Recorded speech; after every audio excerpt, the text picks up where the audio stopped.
আসসালামু আলাইকুম সবাইকে। বেগুন দিয়ে কিন্তু অনেকে অনেক রকম রেসিপি করে থাকলো। আজকে যে রেসিপিটা করব সেটা কিন্তু আমার মায়ের কাছে শেখা। আমার মায়ের হাতে এই রেসিপিটা এত মজার হয়, মায়ের হাতের সেই স্বাদ তো আর আনতে পারবো না। তাই নিজে নিজে একটু চেষ্টা করছি, দেখি কেমন হয়। আর এই রেসিপিটা দিয়ে পোলাও বা ভাতে দারুণ লাগে খেতে। এরকম একটা বেগুনকে গোল গোল করে কেটে নিয়ে এর মধ্যে লবণ, হলুদ দিয়ে ভালো করে একটু মেখে নিব। মায়ের হাতে সেই স্বাদ কেন জানি আমরা কোনোভাবেই আনতে পারি না। যতই ভালো করে রান্না করি না কেন, মায়ের হাতে স্বাদ পাওয়া যায় না। মা তো মাই হয়।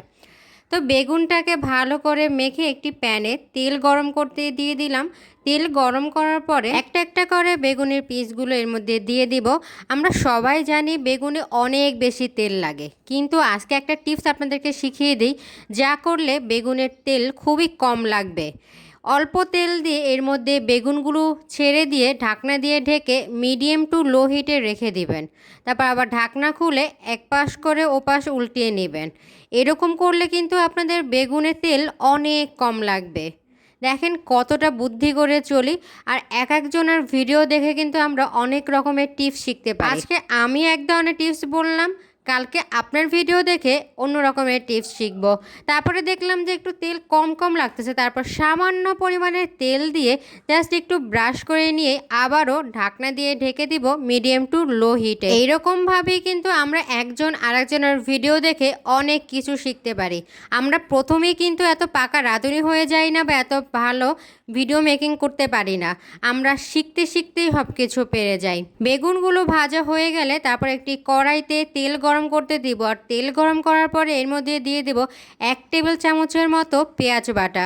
তো পেঁয়াজটাকে আমি তেলের সাথে কিছুক্ষণ কষিয়ে নিব। কষিয়ে নেওয়ার পর এর মধ্যে দিয়ে দিব আস্ত কাঁচামরিচ কুচি, মাঝখান থেকে ফালি করে দিয়েছি।